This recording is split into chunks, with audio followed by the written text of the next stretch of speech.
예, 지금부터 제 236차 현병유세 바이오 창업 성장 이야기 바이오 아카데미를 시작하도록 하겠습니다. 오늘은 이제 대한민국 바이오 제약 산업 중장기 전망이라는 주제로 공부하는 시간인데요. 이제 상반기 바이오가 지나고 이제 하반기에 이제 후반기에 들어왔죠. 그래서 앞으로 이제 주식들이 어떻게 되고 또 그 이후에는 어떻게 될지 기업 운영하시는 분들은 많은 관심이 있으시고 또 어떻게 전략을 잡으실까에 대해서도 많은 고민을 하실 그런 상황인데요. 오늘 그 문제에 대해서 대한민국 최고 전문가이신 유진투자증권의 권혜손 연구위원님 모시고 공부하는 시간을 갖도록 하겠습니다. 권혜손 연구위원님은 지금 유진투자의 제약 바이오 제약업종 애널리스트로 2002년부터 현재까지 아주 전문적인 식견을 가지고 계시고요. 그 사이에 많은 레포트도 내시고 애널리스트 여러 가지 일들을 하셨는데 특히 바이오 쪽에서는 아주 대표적인 애널리스트시기 때문에 아주 오늘 놀라운 식견에 대해서 같이 공부하는 시간을 갖도록 하겠습니다. 예, 연구님 안녕하세요. 네, 예, 안녕하세요. 좋은 정보 부탁합니다. 네. 네, 안녕하세요. 유진투자증권의 제약바이오 섹터를 분석하고 있는 애널리스트 권혜순입니다. 이번 시간에는 국내 바이오 제약 산업이 작년에 큰 폭으로 리레이팅을 했고 올해 하반기부터 해서 좀 어떻게 봐야 될지에 대해서 말씀을 드리고요. 이러한 시각에 대해서 말씀을 드리기 전에 글로벌 산업도 한번 전망을 해보고 중장기적 그런 관점에서 국내 바이오 제약 기업들이 지금 어떠한 위치에 서 있는지에 대해서도 같이 분석하는 한번 시간을 가져보도록 하겠습니다. 그래서 이번 세미나에서 이제 주제는 국내 제약 바이오 산업이 제3 성장 국면에 진입을 했고 이러한 진입은 작년 초부터 시작이 되었기 때문에 올해 2025년은 시즌2로 제가 이렇게 명명을 하고 있습니다. 그리고 작년에는 이제 밸류에이션과 관계없이 큰 폭으로 기업 가치가 상승을 했다면 올해는 추가적인 상승을 위해서 어떤 기업들의 밸류에이션을 한번 생각을 해보자 이런 관점에서 분석한 내용입니다. 제가 이제 작년에도 한번 세미나를 했었는데요. 그 세미나에서도 말씀드렸지만 작년에는 2023년부터 해서 국내 이제 바이오텍의 시대가 돌아왔고 작년 2024년 하반기부터 해서 본격적인 그런 상승장이 열렸었는데요. 이러한 상승 추세가 올해도 이제 지속되고 있습니다. 지속되고 있는데 작년이 이제 시즌 1이었다면 이번은 시즌 2다 이렇게 보고 있고요. 그 이유는 2024년에는 국내 바이오 제약 산업의 그런 가치가 드러나 있지 않았는데 2024년부터 해서 이제 서서히 드러나기 시작을 했고 그것은 이제 기술력에 대한 그런 기대감, 입증 이러한 측면에서 본다면 그러한 기술력이 회사의 실적으로 나오는 시기는 2026년부터일 것으로 예상을 하고 있습니다. 그래서 2025년은 2024년의 기대감이 2026년 실적으로 나오는 그 사이에 위치한 그런 브릿지 단계라고 볼 수 있습니다. 제3 성장 국면에 이르기까지 국내에서의 단순한 제약 산업이 바이오텍 시대로 변화하면서 보셨을 때 이제 글로벌 신약이 상업화되는 시기가 이제 있었고 그다음 2018년부터 시작됐던 빅파마의 향의 기술 이전도 있었고 그다음 2020년 들어서는 제약 바이오 기업들이 연구 개발 단계에서 생산 단계 그리고 미국 시장에서의 판매 단계까지 이렇게 벌티컬 인테그레이션이 일어나는 그런 시기도 지금 진행이 되고 있습니다. 그리고 글로벌 시장에서 이제 인정받고 있는 CDMO라든지 바이오 시밀러 산업에서도 국내 대형 바이오 기업들이 진출을 해서 좋은 성과를 보여주고 있는 시기입니다. 이러한 세 번째 성장 국면이 이제 2023년부터 시작이 돼서 2027년, 8년까지 지속될 것으로 저는 예상을 하고 있는데요. 여태까지는 2017년, 8년까지는 우리가 이제 국내 제약 바이오 기업들이 글로벌 시장에 진출을 하긴 하지만 정말 대단하다, 블록버스터라고 얘기할 만한 그러한 신약은 아직까지는 유한양행, 오스코텍 제노스코가 공동 개발한 레이저티닙 정도입니다.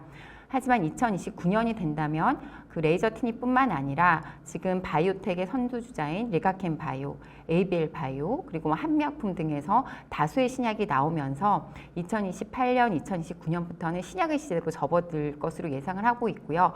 그 전에 지금은 그러한 과정들에 지금 다가가는 그런 시기다라고 볼 수 있습니다.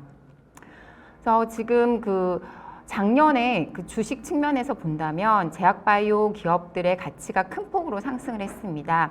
알테오젠, 대표적으로 알테오젠, 그다음 유한양행뿐만 아니라 리가켄 바이오, ABL 바이오도 큰 폭으로 상승을 했는데요.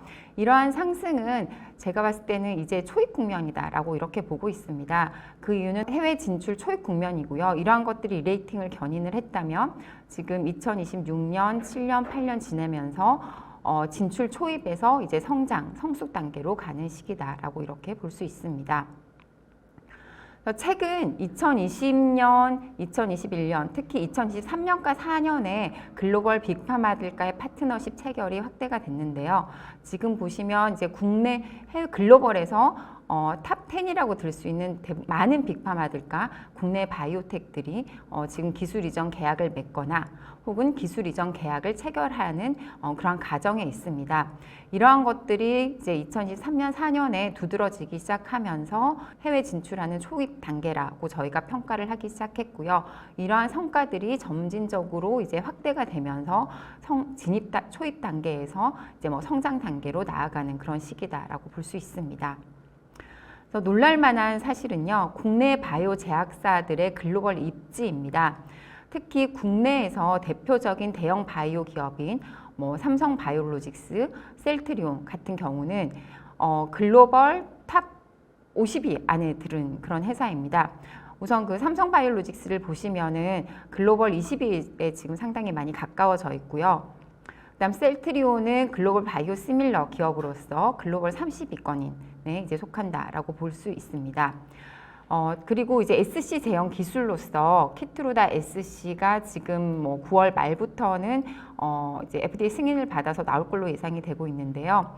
글로벌하게 매출 1위 판매를 하고 있는 키트루다의 그 SC 기술을 붙인 알테오젠 같은 경우는 시가총액, 주식시장에서 평가하는 기업 가치인 시가총액으로서 글로벌 50위권 안에 드는 그런 그 글로벌 바이오 제약사 중에 하나다라고 이렇게 볼 수 있습니다.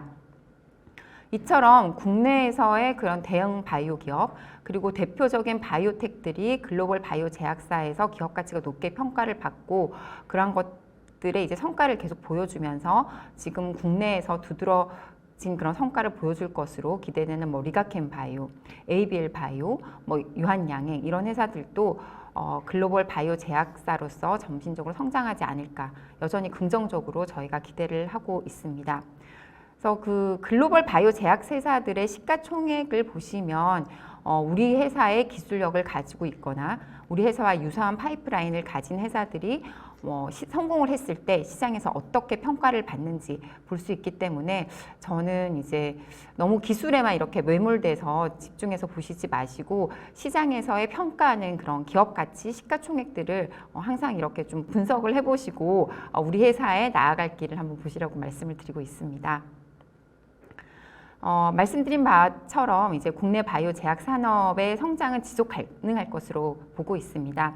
이제 바이오텍들의 리레이팅 단계, 신약 개발 기업의 성과가 가시화되는 시기이기 때문에 2026년 이후부터는 그런 기술 이전 계약 체결을 넘어서서 임상 단계에 진입한 파이프라인들이 후기 임상에 들어가기 시작을 하고요. 2028년 9년부터는 글로벌 판매가 시작이 될 것으로 예상이 되고 있기 때문에 국내 바이오 제약 산업의 성장은 지속 가능할 것이다 라고 이렇게 보고 있습니다. 글로벌 시장에 진입을 하면서 이제 회사의 비즈니스 모델이 점진적으로 확대가 되고 기업 가치가 상승을 하는 것이기 때문에 이제 우리 회사가 글로벌 시장에서 어떠한 포지셔닝을 구축할 것인지 이런 것들을 머릿속에서 항상 그려보는 것이 중요하지 않을까 이렇게 보고 있습니다. 이러한 그 바이오 제약 기업들의 그런 성장에 따라서 이제 코스피 바이오 제약뿐만 아니라 코스닥에서 이제 바이오 제약 업종의 주식 시장 내에서의 비중이 계속 상승을 하고 있습니다.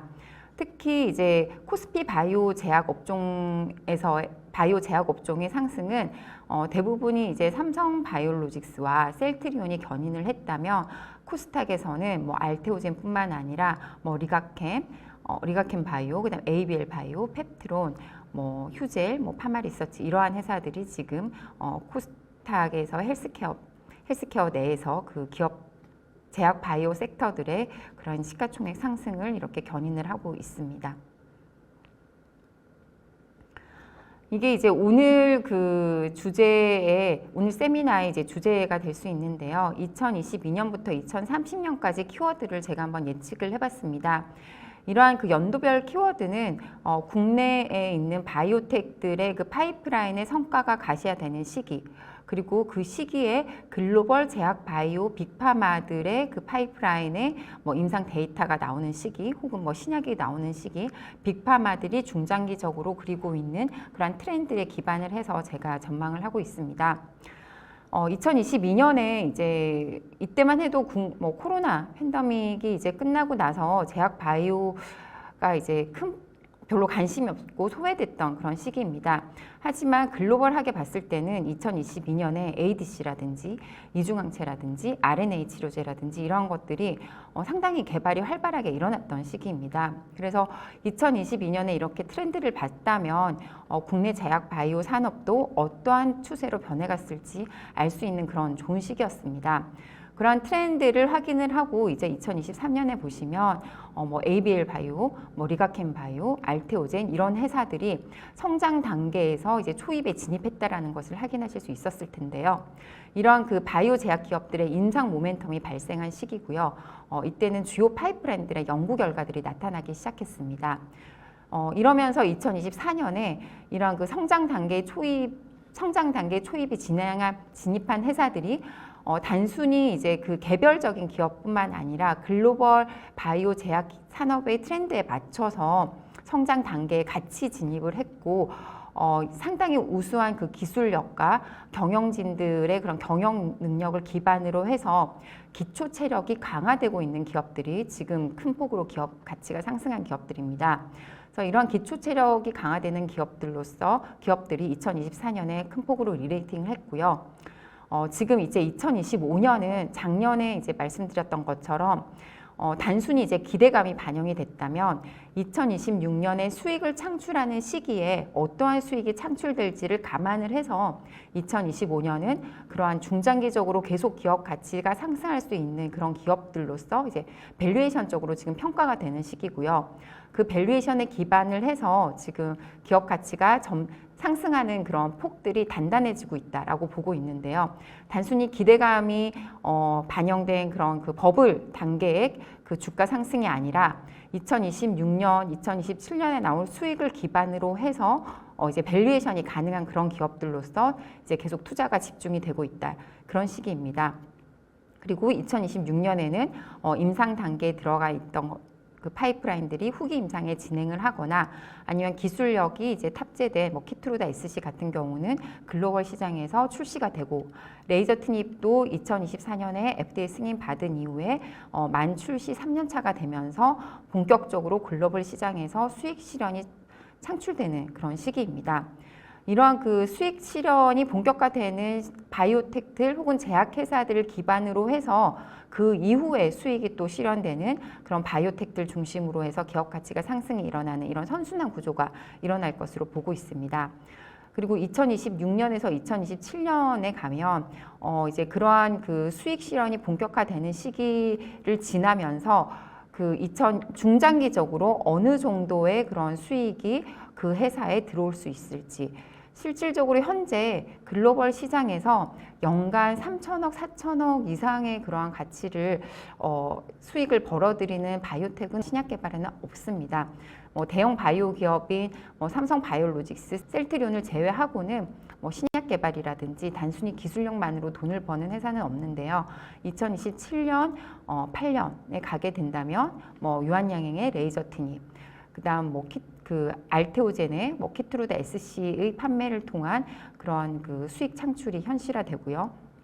그다음 현재 또 그 CNS 쪽으로 해서 내전증 치료제를 판매를 하고 있는 SK 바이오팜도 연간 3천억 가까운 그런 이익이 창출될 것으로 보고 있기 때문에 3천억에서 4천억 정도의 그 수익이 창출되는 회사들이 어디까지 평가가 될 수 있을지 그런 현실적인 업사이드가 증명이 되는 시기가 2027년이라고 저는 예상을 하고 있습니다. 그리고 2028년이 된다면 글로벌 시장이 큰 폭으로 변화할 것으로 보고 있는데요.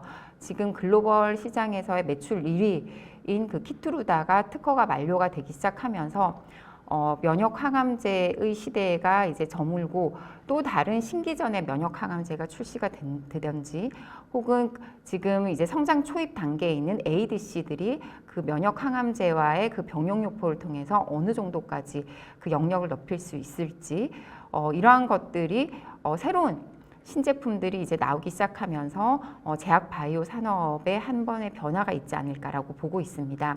특히 면역 항암제 쪽에서는 키투루다를 대체할 그 이중항체 면역 항암제들이 이제 서서히 임상 데이터를 나오면서 임상 데이터들을 발표를 하기 시작하면서 새로운 이제 시대가 열리지 않을까라고 보고 있고요. 그게 이제 2029년까지 열릴 것으로 보고 있습니다. 그리고 2030년 정도 되면 지금 이제 성장 초입 단계에 볼 수 있는 RNA 치료제들이 새로운 그 대사질환 쪽에서 혹은 CNS 쪽에서 시장을 형성을 하면서 글로벌 시장도 새로운 그 성장기를 진입할 것으로 보고 있고요. 이에 맞춰서 국내 바이오 제약 기업들도 글로벌 신약을 내면서 제4 성장기에 진입하지 않을까라고 보고 있습니다. 그래서 이거는 이제 말씀드렸던 것처럼 글로벌 시장에서 항암제 분야, 비만 대사 분야, 면역 질환 분야, CNS 분야에서 어떠한 그런 변화가 있는지를 이제 제가 정리를 한 것이고요. 이에 맞춰서 이제 국내 기업별로 대표할 만한 각 분야에서의 기업들이 어떠한 성과를 낼 수 있을지를 이제 연도별로 분석을 한 것입니다. 국내에서 이제 기술력을 입증을 받고 있는 뭐 삼성바이오로직스, 셀트리온, 뭐 유한양행, SK바이오팜, 한미약품, HK노엔, 알테오젠, 리가켄바이오, ABL바이오는 글로벌 시장의 변화에 상당히 잘 대응하고 있어서 뭐 이러한 국내사에서 상위사들이 가고 있는 방향이 글로벌 산업이 이제 변화해가는 그런 방향이지 않을까 이렇게 보고 있습니다. 국내 기업들의 이제 글로벌 산업의 위상을 말씀드리면 이제 우리나라 여러 가지 제약 바이오 분야에서 여러 가지 분야가 있겠지만 국내에서 바이오텍과 대형 바이오 기업들이 강한 분야는 다음 한 4가지 정도라고 볼 수 있습니다. 근데 이러한 그 4가지가 지금 뭐 글로벌 제약 바이오 산업에서의 변화를 주도하고 있는 그런 대표적인 분야이긴 합니다. CDMO 쪽으로 보시면 삼성 바이오로직스가 뭐 글로벌 그 CDMO인 론자, 뭐 우시에 맞먹을 정도로 혹은 어떠한 면에서는 더 높은 그러한 기술력이라든지 뭐 생산력을 보이고 있어서 뭐 글로벌 그 CDMO 산업에 나아가는 방향은 삼성 바이오로직스가 또 주도하지 않을까라고 이렇게 보고 있고요. 바이오시밀러 같은 경우는 지금 셀트리온이 상당히 잘 대응을 하고 있지만 지금 이제 셀트리온 같은 경우는 경쟁사인 산도즈가 미국 시장에서 상당히 강하게 마케팅력을 발휘를 하면서 지금 셀트리온 또 유럽 시장에서 미국 시장에서 강하게 공략을 하고 있는데요. 셀트리온이 미국 시장에서의 그런 성과, 바이오시밀러 쪽에서 성과를 내주면 이제 셀트리온도 한 번 더 리레이팅을 할 수 있지 않을까 이렇게 보고 있습니다. 그다음 SC 제형은 뭐 글로벌 매출액 1위인 키투루다의 SC 그 기술을 탑재한 알테오젠이 여러 가지 특허면이라든지 뭐 기술력에서 경쟁사인 할로자임을 앞설 것으로 저희가 예상을 하고 있습니다. ADC는 단연코 이제 국내에서 기술력과 경영 능력과 이런 모든 것들을 입증받은 리가켄 바이오가 지금 잘 하고 있습니다. 물론 작년 뭐 재작년부터 해서 계속 이제 여러 가지 뭐 중국 바이오텍들의 ADC 분야에서 공격적인 진입에 대해서 우려할 목소리가 있지만 뭐 리가켄 바이오도 거기에 이제 맞춰서 상당히 빠르게 개발 능력을 개발시키고 이제 임상도 이제 확대를 하고 하면서 공격적으로 지금 진행을 하고 있기 때문에 뭐 리가켄 바이오는 글로벌하게도 ADC 분야에 있어서 이제 독보적인 그런 바이오텍으로 자리 잡지 않을까 이렇게 보고 있습니다. 작년까지만 해도 이제 그 ADC 분야에서 다이치 상교가 뭐 에너2 출시 이후에 글로벌 1위를 지금 여전히 이제 확보를 하고 있지만, 다이치 상교 같은 경우에는 에너2 이후에 그러한 후속 파이프라인에서 좋은 성과를 보여주지 않으면서 지금 밸류에이션 디레이팅이 진행이 되고 있는 거고요. 이렇게 이제 성공을 했지만 그 다음 후속 파이프라인이 없는 경우에 회사들의 기업 가치 디레이팅 이런 것들을 이제 확인을 하시면서 단순히 파이프라인 하나가 아니라 그 다음 후속 파이프라인도 계속 이제 공격적으로 잘 구축을 해놓고 확장을 해야 된다는 것을 이제 사례로 확인하실 수 있을 것 같습니다. 이중항체에서도 지금 뭐 젠맵이라든지 여러한 그런 그 유럽이라든지 미국 회사들이 있긴 하지만, 국내에서는 지금 ABL 바이오가 국내 시장을 넘어서 글로벌하게 인정을 받기 시작하면서 이중항체 분야에서 두각을 나타내고 있어서요. 뭐 ABL 바이오를 선두로 해서 이중항체 분야는 국내에서도 계속 이제 성장할 수 있지 않을까라고 보고 있고요. RNA 쪽은 지금 신약 파이프라인은 뭐 올릭스라든지 이런 회사들이 이제 뭐 일라일리의 파이프라인을 기술 이전을 했지만 아직은 임상 초기 단계라서 너무 이제 속단하기는 좀 어렵고요. 그러한 것들이 임상이 진행이 되면서 또 RNA 쪽에서는 국내 회사들이 두각을 나타낼 것으로 보이고 있고요. 이제 그 생산 단계인 뭐 올리고핵산 치료제 생산하는 회사로서 CDM으로서 ST팜의 최근에 뭐 실적이라든지 수주 확대라든지 이런 것들을 보면은 뭐 국내에서 RNA 치료제의 원료가 될 수 있는 올리고핵산 치료제 분야 CDM으로서 또 국내에서 대표적으로 ST팜이 잘 성장을 하고 있다, 이런 것들을 확인하실 수 있습니다. 그리고 작년부터 올해부터 또 다시 떠오르고 있는 이제 루키들이 뭐 지아이노베이션, 그다음 TPD 분야에서 오름세라퓨틱, 뭐 인투셀, 올릭스, 알지노믹스 이런 회사들이 지금 그 주식 시장에서 혹은 뭐 신생 바이오텍으로서 주목받고 있습니다. 이제 글로벌 바이오 제약 산업을 한번 쭉 훑어보시겠는데요. 이러한 그 국내 바이오 제약 산업의 배경이 될 수 있는 그런 글로벌 바이오 제약 산업을 한번 보시면 국내 제약 바이오 산업이 성장할 수밖에 없었구나, 이런 것을 아실 수 있을 것 같습니다. 작년부터 해서 국내 제약 바이오텍들은 큰 폭으로 성장을 했는데요. 글로벌 바이오 제약 산업의 그런 그 기업 주식시장에서 평가를 보시면 2024년 초와 2025년 초를 보시면 2024년 중기에 한번 그 바이오텍 기업, 그 제약 바이오 기업들이 성장하는 듯 하다가 다시 제자리로 왔습니다. 그리고 2025년도도 그렇게 썩 좋진 않습니다. 뭐 얼마 전에 기사도 났는데요. 글로벌 ETF 중에서 가장 그 수익률이 저조한 것이 뭐 바이오 제약 섹터다, ETF다, 이런 기사들이 났는데, 그 이유는 제가 봤을 때 글로벌 바이오 제약 산업은 지금 그 이노베이션이 필요한 시기입니다. 뭐 특허 만료라든지 그다음에 IRA 시행에 따라서 지금 그 블록버스터 의약품들의 그런 성장성이 점점 둔화되고 있고, 그리고 새로운 신제품들이 나오지 않으면서 빅파마들은 성장 정체 국면에 있습니다. 그리고 이제 그 여러 가지 모달리티 새로운 기존의 약들을 파이프라인들을 바이오텍들이 지금 뭐 임상을 진행을 하고 있지만 딱히 주목할 만한 그런 임상 결과는 없어서 지금 2024년 이후로 글로벌 바이오 제약 업종의 뭐 지수들의 수익률은 그렇게 썩 좋은 편은 아닙니다. 특히 이제 글로벌 바이오 제약 빅파마들의 시가총액을 보시면요. 2024년 같은 경우에는 일라이릴리를 제외하고는 큰 폭으로 상승한 그 빅파마들이 별로 없습니다. 2025년에도 YTD로 기준으로 봤을 때 빅파마들의 주가 수익률이 다른 섹터에 비하면 그렇게 좋은 건 아닙니다. 그리고 올해 상승했던 기업 빅파마들도 실질적으로 작년에 큰 폭으로 하락했기 때문에 약간 반등의 의미가 있는 것이지, 지금 추세적으로 빅파마들이 성장하는 시기다, 이렇게 평가하고 하기는 어렵습니다. 오히려 그 밑에 글로벌 바이오 제약 업종, 바이오 제약 그 시가총액 21위부터 40위 보시면요. 작년에는 21위부터 해서 30위 기업들이 큰 폭으로 상승을 했고요. 올해는 이제 30위부터 40위에 그러한 각 국에서 1위를 하던 기업들이 임상 파이프라인이라든지 새로운 신약 파이프라인들을 확보를 하면서 지금 많이 이제 기업 가치가 올라오고 있고, 그러한 미국 이외에 특히 아시아 국가들의 그런 뭐 국내뿐만 아니라 아시아 국가들의 파이프라인들이 빅파마에게 기술 이전이 되면서 그러한 회사들 중심으로 해서 기업 가치가 많이 상승을 했고요. 요 위에 보시면은 지금 20위에 항서제약이 올라와 있습니다.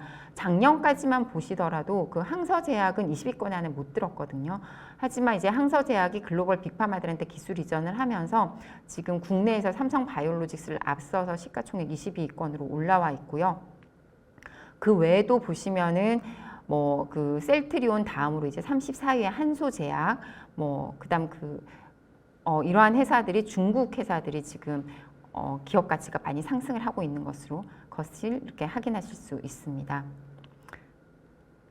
그래서 지금 글로벌하게 그 신약 쪽에 있어서 혹은 뭐 성장성을 견인을 하고 있는 비만 대사 분야 포트폴리오를 보시면은 대부분이 일라이 릴리뿐만 아니라 노보노디스크가 뭐 비만 대사 분야의 파이프라인들은 신기전 치료제뿐만 아니라 뭐 지금 판매되고 있는 뭐 마운자로, 젯바운드, 오젬피 뭐 이런 약들뿐만 아니라 임상 3상, 2상, 1상에서 모두한 대부분의 그 신기전 치료제로서 파이프라인을 다 가지고 있습니다. 그래서 실질적으로 제가 예상할 때는 비만 대사 분야는 뭐 앞으로도 지금도 그렇지만 앞으로도 일라이 릴리와 노보노디스크가 뭐 주도하지 않을까 이렇게 보고 있어서 이 분야가 성장을 하고 있긴 하지만 다른 회사들이 여기에 진입하기는 상당히 어렵지 않을까라고 보고 있습니다. 최근에도 많은 빅파마들이 뭐 비만 치료제를 개발을 하다가 이제 포기하는 그런 모습들을 많이 보여주고 있기 때문에 뭐 이쪽으로 연구 개발을 하시는 그런 회사들 같은 경우에는 특히 뭐 파이프라인의 개발 전략이라든지 이런 것들은 우리 파이프라인만 보는 것이 아니라 특히 이 분야에서는 지금 중국 회사들 같은 경우도 상당히 공격적으로 진입을 하고 있기 때문에 그런 것들을 잘 검토를 하셔서 뭐 임상 전략이라든지 이런 것들을 좀 짜야 될 것 같고요. 투자자들 입장에서도 비만 대사 분야에서 뭔가 성과를 나타냈다고 그 회사가 계속 성장할 것으로 단순히 이렇게 믿기보다는 그러한 그 파이프라인들이 다른 기업들에게는 없는지, 일라이 릴리와 노보노디스크가 갖고 있는 그런 파이프라인들과 겹치지 않는지 이런 것들을 잘 확인을 하시고 그 투자 기업을 좀 선별해서 투자하시는 게 상당히 중요하지 않을까 이렇게 보고 있습니다.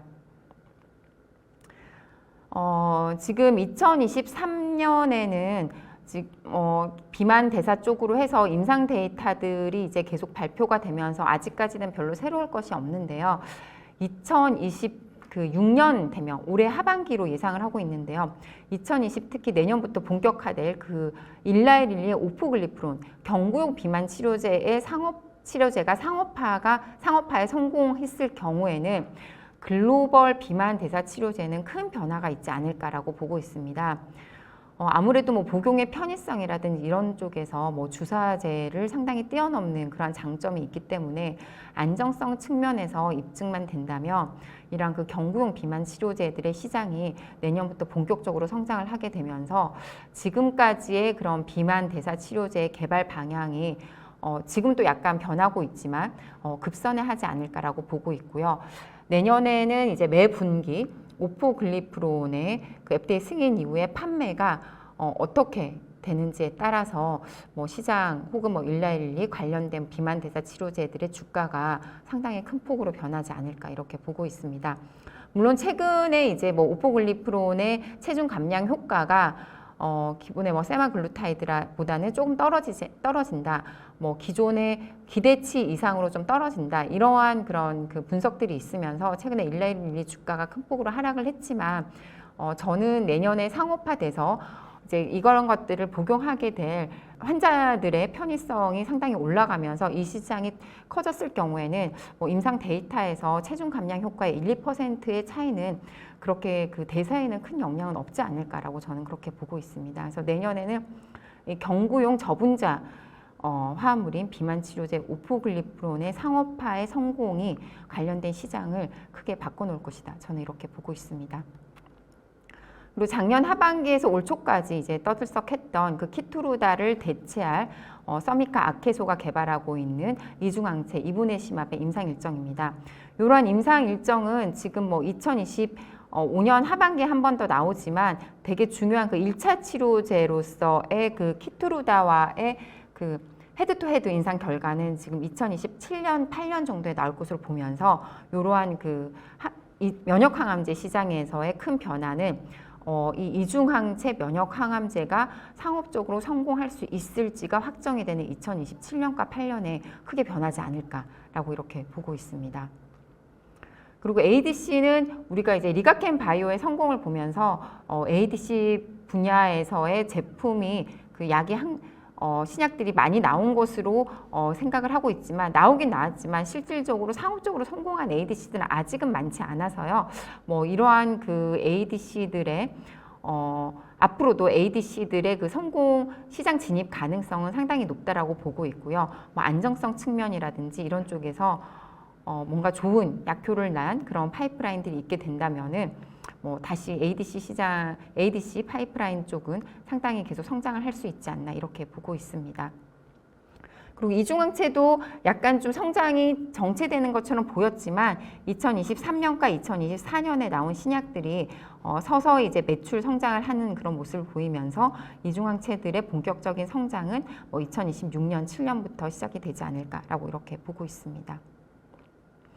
그다음 RNA 치료제, 그 핵산 치료제 시장으로 넘어가겠습니다. RNA 치료제 시장은 지금 희귀 질환 쪽에서 이제 상업화 시장을 구축을 하고 있습니다. 하지만 아까 이제 보셨던 일라이릴리의 그 비만 대사 치료제 보시면은 일상의 RNA 치료제들을 통한 비만 대사 질환 파이프라인들이 상당히 많습니다. 그래서 그러한 것들을 감안을 할 때 향후 한 5, 6년 이후는 RNA 치료제들이 비만 대사 쪽에서의 시장을 장악할 가능성이 상당히 높다라고 보고 있고요. 지금 많은 회사들이 RNA 치료제들을 통해서 대사 질환 치료제 시장을 공략을 하고 있다. 이렇게 볼 수 있습니다. 그리고 이제 뭐 트럼프 행정부가 정부가 시작이 되면서 빅파마들이 미국 내 투자를 많이 발표를 했지만 실질적으로 여러한 그 빅파마들의 미국 투자 현황을 보시면은 뭐 항체라든지 이런 쪽에서의 투자보다는 2030년 이후에 그런 성장을 견인을 할 RNA 치료제 혹은 뭐 펩타이드 치료제 혹은 뭐 세포 치료제 쪽으로 해서 투자가 늘어날 것으로 예상을 하고 있어서 현재 이러한 것과 연관해서 뭐 국내에서의 삼성 바이오로직스에 큰 영향은 있진 않을 것이다라고 저희가 예상을 하고 있습니다. 이제 빅파마들의 주가가 기업 가치가 계속 이제 상승하지 못하는 것들이 이제 뭐 IRA 시행이 지금 1년 앞으로 다가왔습니다. 지금 2026년부터 해서 많은 그 블록버스터 의약품들의 약가 인하가 시작이 되는데요. 특히 그 미국 의회 예산처에서 2023년에 발표한 자료입니다. IRA 시행에 따라서 2026년, 7년, 8년에서 그 약가 인하로 의한 의약품 지출의 감소 효과를 추정한 자료인데요. 이것을 이제 제약회사 입장에서 보시면은 제약회사들의 매출 감소와 이익 감소로 이어지기 때문에 이러한 것들을 보시면은 이제 빅파마들이 지금 성장하고 있지 못하는 그런 이유, 주가가 상승하지 못하는 그런 이유들, 그리고 이러한 것들을 대응하기 위해서 빅파마들이 공격적으로 파이프라인을 확대할 수밖에 없는 이러한 이유들을 저희가 확인할 수 있습니다. 이것은 지금 IRA 그 시행에 앞서서 이제 메디케어, 미국의 의료보험 그 정책인 메디케어와 가격 협상 프로그램의 주요 일정 참고하시면 될 것 같습니다. 2026년부터 그 메디케어 가격이나 의약품을 보시면요, 이미 다 확정이 돼서 2024년 3년 말에 이제 확정이 됐는데요. 보시면은 거의 인하율이 30% 이상이 되기 때문에 이러한 것들 때문에 이제 빅파마들의 실적에는 큰 영향을 받지 않을까 이렇게 보고 있고요. 지금 2027년과 2028년에 가격이 인하될 그런 블록버스터 의약품들도 지금 이미 다 공개가 된 상황입니다. 지금 가격 인하 폭은 올 연말에 이제 결정이 되겠지만 지금 예상되는 최소 할인 인하 폭은 뭐 한 20% 이상 할인될 것으로 지금 예상을 하고 있습니다. 2025년을 이제 기대감이 단순히 반영됐던 2024년과 그다음 수익을 창출할 2026년의 이제 브릿지 단계로서 이제 2025년을 보고 있는데요. 2025년에 특히 이제 상반기는 지나갔고 하반기에 국내 회사들을 보셨을 때 주목해야 될 이벤트들을 한번 보시면 뭐 유한양행, 한미약품, 뭐 리가캠바이오, ABL 바이오, 알테오젠, 삼성바이오로직스, 셀트리온, ST팜, 녹십자, HK노에 이런 회사들이 이제 주요한 여러 가지 그런 그 마일스톤들이 하반기에 있을 것으로 예상을 하고 있습니다. 이러한 회사들의 그 뭐 목표 달성, 뭐 이벤트들에 따라서 국내 제약 바이오에 대한 그런 투자 심리도 상당히 달라지기 때문에 상장된 기업들의 이러한 그 이벤트들이 실질적으로는 비상장 회사들의 그러한 투자에도 많은 영향을 미치기 때문에요. 상장 회사들의 그런 이벤트들을 보시면은 각 회사별로 이제 중요한 이벤트들이 있는데, 뭐 유한양행은 말씀드렸던 그 레이저팀의 매출 성장, 한미약품은 올 하반기에 가장 한미약품 자체뿐만 아니라 국내 제약 바이오 산업에서도 중요한 이벤트가 하나 있습니다. 2025년 4분기에서 내년 1분기에 이제 머크의 그 임상 2상 결과가 확인이 되면서 추가적으로 임상 3상에 진입을 할 수 있을지 없을지가 이제 결정이 되고요. 그다음 리가캠 바이오와 ABL 바이오는 핵심 품목인 LCB84와 그다음 ABL 바이오의 ABL301이 지금 글로벌 임상 2상에 무사히 진입을 해서 뭔가 이제 마일스톤이 들어오고 하는 것들이 이 회사들뿐만 아니라 국내 바이오 기업들의 이제 투자 심리를 상당히 긍정적으로 바꿔줄 만한 그런 이벤트들이 있습니다. 그리고 이제 알테오젠은 모든 분들이 기다리시는 그런 키트루다 SC가 오는 이제 9월 23일에 FDA 승인을 받게 되면 그 이후부터는 알테오젠의 수익이 이제 키트루다 SC 판매를 통해서 창출이 되기 시작을 할 것으로 보입니다. 그리고 이제 삼성바이오로직스는 지금 신약 개발 부문 쪽에서 삼성바이오 에피스를 분할한 이후에 10월 말에 이제 삼성바이오로직스와 삼성 에피스 홀딩스로 이제 다시 분할돼서 상장되기 때문에 이 또한 국내에 있어서 이제 뭐 삼성그룹의 신약 개발 정책이라든지 이런 것들이 삼성 에피스 홀딩스의 상장으로서 뭔가 좀 구체화되지 않을까라고 저희가 기대를 하고 있습니다. 그리고 셀트리온은 지금 미국 시장에 진출했지만 그 성과가 아직은 뭐 두드러지게 나타나고 있지 않은데요. 상반기에서 하반기로 갈수록 그런 성과가 나올 것으로 지금 보고 있고요.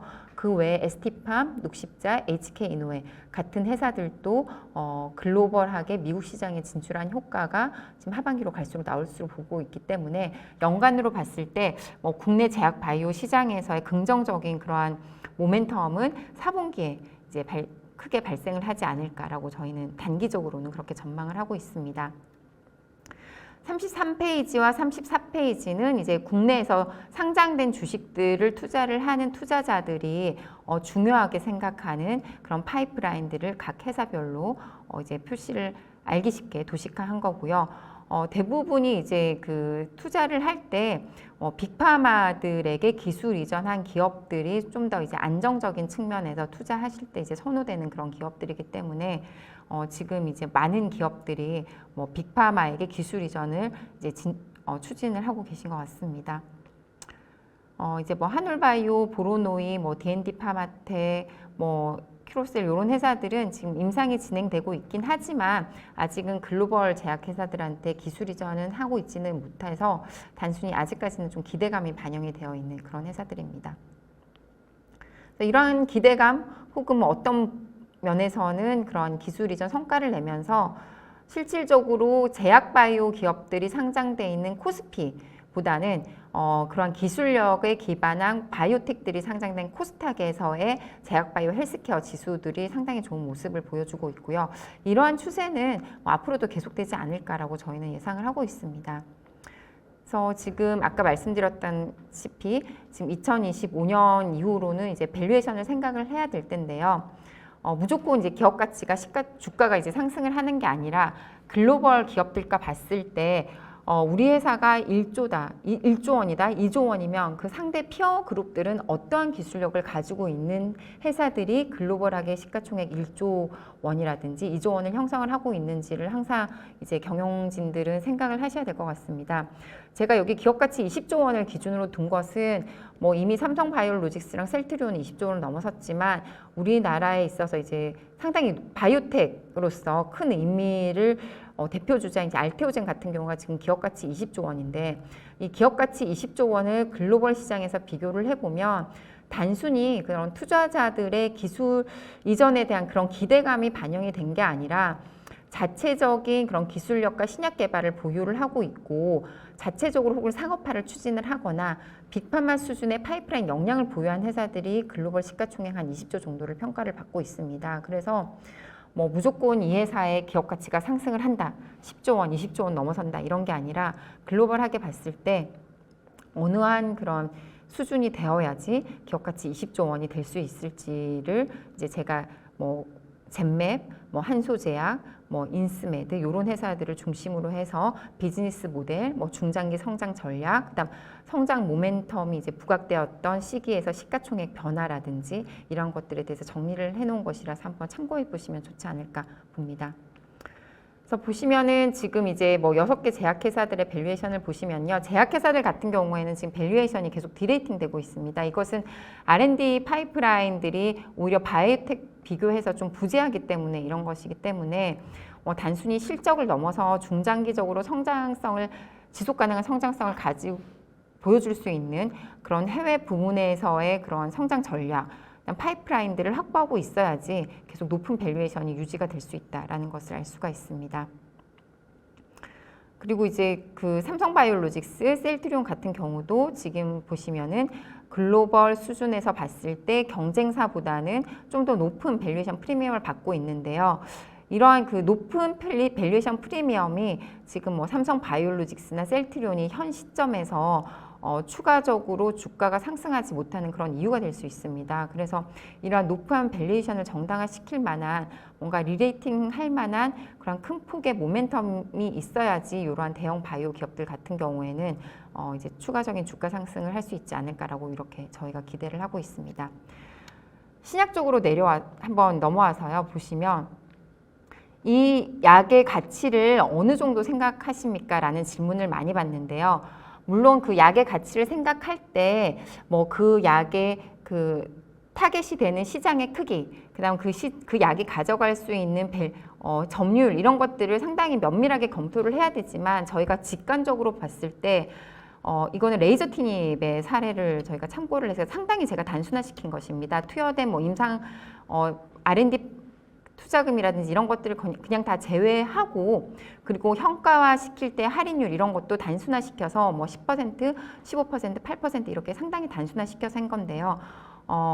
긍정적으로 평가를 했을 때 출시하고 나서 한 5년 이후부터 해서 이제 뭐 출시한 지 한 6년 차에 매출액이 한 1조가 넘어서서 피크 세일즈가 뭐 4조 이상이 되는 회사 그 약의 가치를 한 5년, 6년으로 이렇게 평가시켰을 경우에 그 약의 가치가 한 1조 원대에서 2조 원 정도 나옵니다. 그래서 그 회사의 가치를 평가하거나 파이프라인 가치를 평가를 할 때 이 약이 FDA 승인을 받고 한 5년 이후에 매출액이 1조가 넘어서면서 피크 세일즈가 한 4조까지 갔을 때의 그 파이프라인의 가치가 뭐 1조에서 2조 정도 되니 이러한 그 상당한 블록버스터급의 약이 없고 그 다음에 아직 출시 시기가 상당히 멀었음에도 불구하고 뭐 기업 가치가 1조에서 2조 정도로 평가받는 회사들 같은 경우에는 뭐 오버 밸류에이션 되어 있다 이런 것들을 좀 확인할 수 있기 때문에 이러한 그 DCF 밸류에이션을 통해서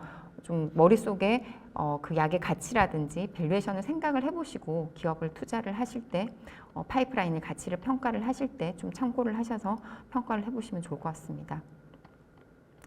42페이지에 뭐 국내 기술 이전, 국내에서의 뭐 기술 이전 거래 사례 같은 경우는 이제 정리를 해서 참고를 하시면 좋을 것 같고요. 43페이지는 이제 기술 이전이 물질 기술 이전이 아니라 플랫폼 기술 이전이고요. 이러한 플랫폼 기술 이전이 이 정도 가치가 나왔을 경우에 지금 대부분이 뭐 알테오젠, ABL, 뭐 리가캠 수준인데요. 리가캠 바이오 같은 회사들의 그 플랫폼 기술 이전 거래 사례를 확인을 하시고 이 정도의 거래가 나왔을 경우에 시장에서 지금 뭐 ABL 바이오, 알테오젠, 리가캠 바이오를 평가하는 그런 것을 참고를 하셔서 뭐 투자를 하시거나 혹은 뭐 계약을 하실 때 참고를 하시면 좋을 것 같습니다. 그리고 여기서부터는 제가 이제 케이스 스터디로 글로벌 바이오텍이 성장한 과정에 대한 것을 주가와 그 시기에 중요한 이벤트들을 제가 정리를 한 것입니다. 이 자료는 공개된 자료이기 때문에 제가 굳이 설명은 할 필요는 없을 것 같고요. 참고를 하셔서 보시면 이 글로벌하게 다 알려져 있거나 지금 막 떠오르고 있는 그런 회사들의 흥망성쇠를 좀 보실 수 있습니다. 그래서 이제 쭉 보시면 벌텍스 같은 경우에 어떻게 성장을 했는지, 그다음에 여기에 일본의 주가이를 제가 언급을 하는 경우는 주가이가 아까 말씀드렸던 일라일리의 오포글리프론을 개발한 회사입니다. 그래서 이 주가이가 오포글리프론의 상업화에 맞춰서 이 회사가 지금 어떻게 성장을 하고 있는지, 그다음 리제네론 같은 경우는 지금 아일리아의 상업화 성공 이후로 시가총액이 100조를 넘었던 회사인데요. 지금 아일리아의 특허 만료 이후에 기업 가치가 거의 50% 이상 하락했습니다. 그래서 그러한 그 후속 파이프라인의 성공 없이 혹은 주력 제품의 특허 만료가 기업 가치에 미치는 영향을 시장에서 어떻게 평가하는지를 여실히 보여주는 그런 사례로 제가 적어놨습니다. 그 다이치 산교 같은 경우도 2024년까지 보시면은 글로벌 20위권 안에 들었던 회사인데요. N2 이후에 지금 N2가 상당히 잘 판매되고 있지만 그 이후에 후속 파이프라인이 부재하면서 지금 시가총액이 50% 이상 하락한 상태고요. RNA 쪽에서 지금 엘라일람이 글로벌 20위 안에 들어왔는데요. 엘라일람 같은 경우는 지금 RNA 치료제로서 성공 이후에 기업의 실적 상승에 더불어서 이제 기업 가치가 상당히 큰 폭으로 성장하고 있는 걸 보면 엘라일람의 파이프라인을 보시면은 이제 2030년 이후에 RNA 치료제들이 어떤 분야에서 두각을 나타낼 수 있을지 확인을 하실 수 있을 것 같습니다.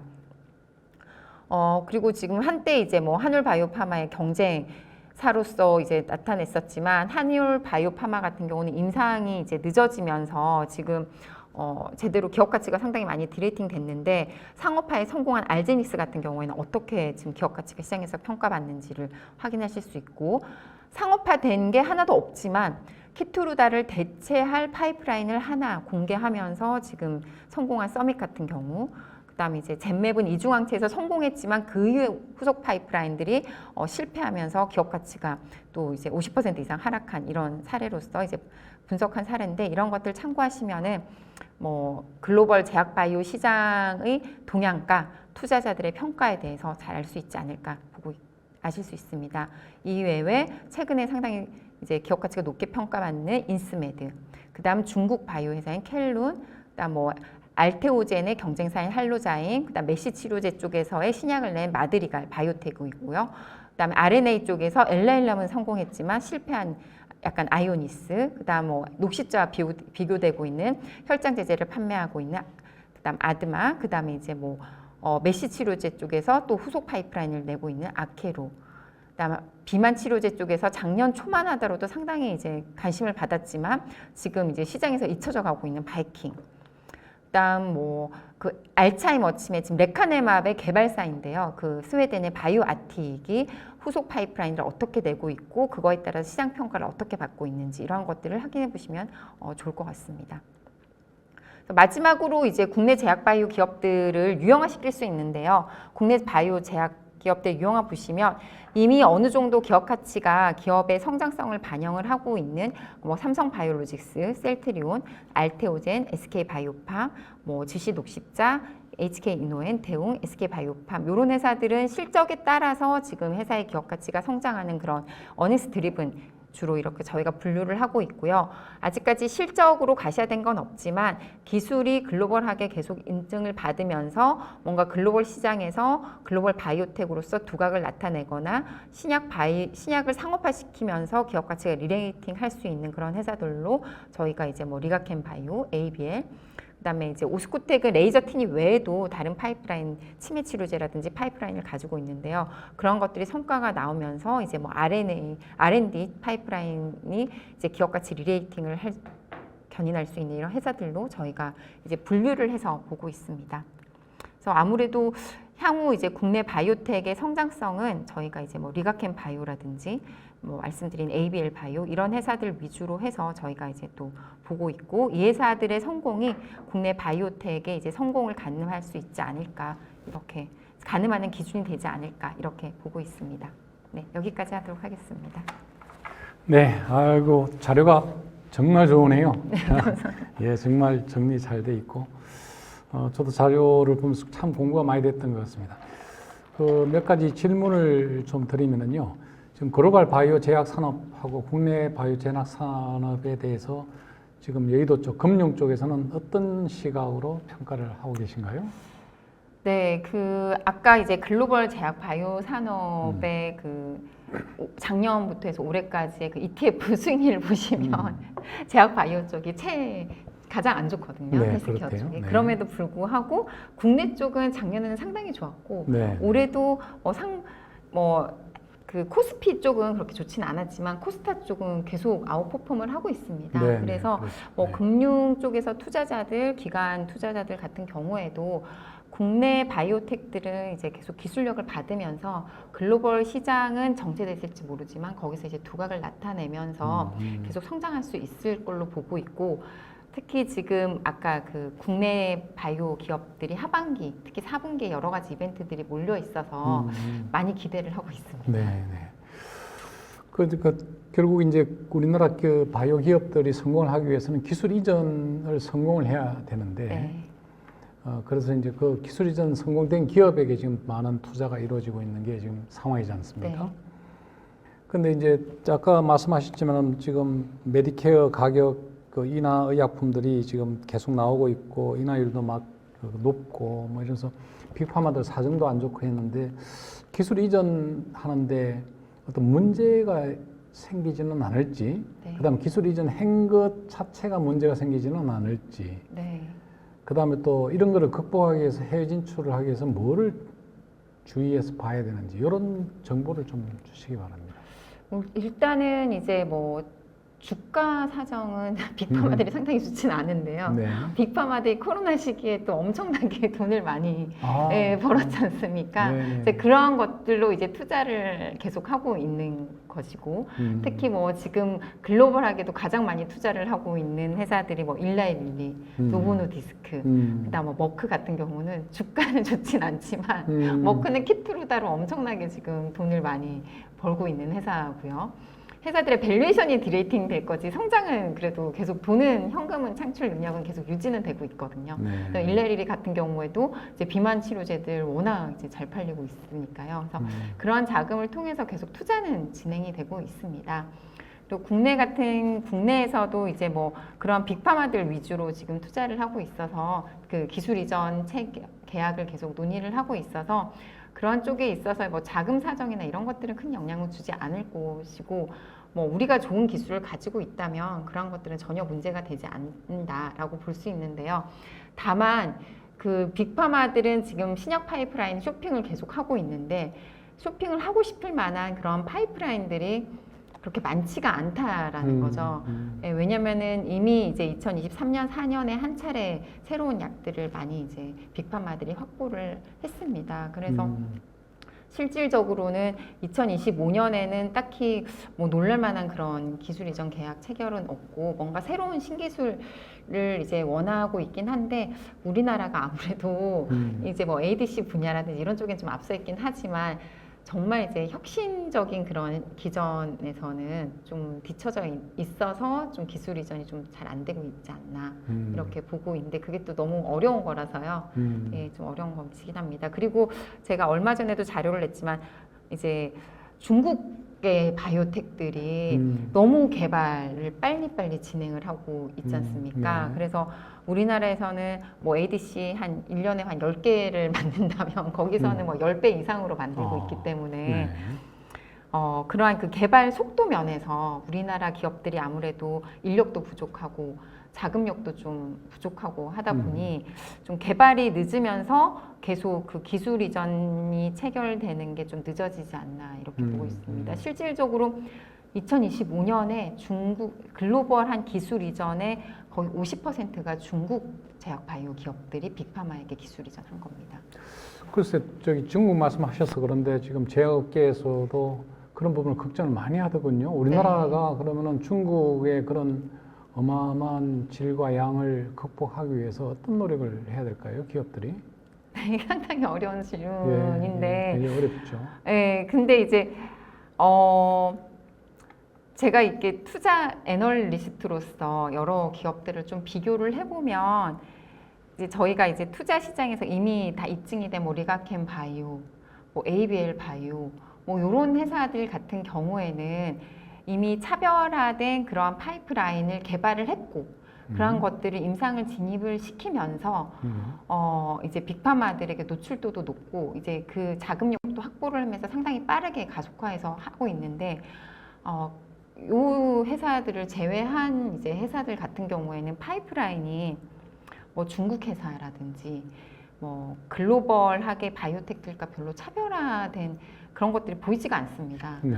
네, 그래서 지금 하고 있는 파이프라인들 자체도 좀 차별화되고 있지 않아서 기술 이전이 좀 쉽지 않은 것 같습니다. 그러면은 당연히 차별화된 파이프라인을 좀 개발할 수 있도록 뭐 여러 가지 지원이 이루어져야 될 것 같은데 이러한 그 개별 기업에 지원하기는 상당히 좀 어려운 거고 여러 뭐 기업체들이 직접 지원하기는 어렵고 자체적으로 뭐 투자금을 확보하기도 어렵고 그냥 방법은 국가에서 전폭적으로 지원을 해주는 수밖에 없을 것 같고 뭐 항상 이제 그 결국은 이제 순수 기초과학을 키워야 되는 것인데 네. 그러한 쪽으로 이제 정부에서 상당히 정책적으로 좀 지원해 주는 게 중요한데 뭐 지금 뭐 리가캠 바이오, ABL 바이오가 잘 돼서 그러한 선례를 잘 구축을 하게 되면 뭐 정부 차원에서도 더 이제 제약 바이오 쪽으로 전폭적으로 지원해 주지 않을까 이렇게 보고 있습니다.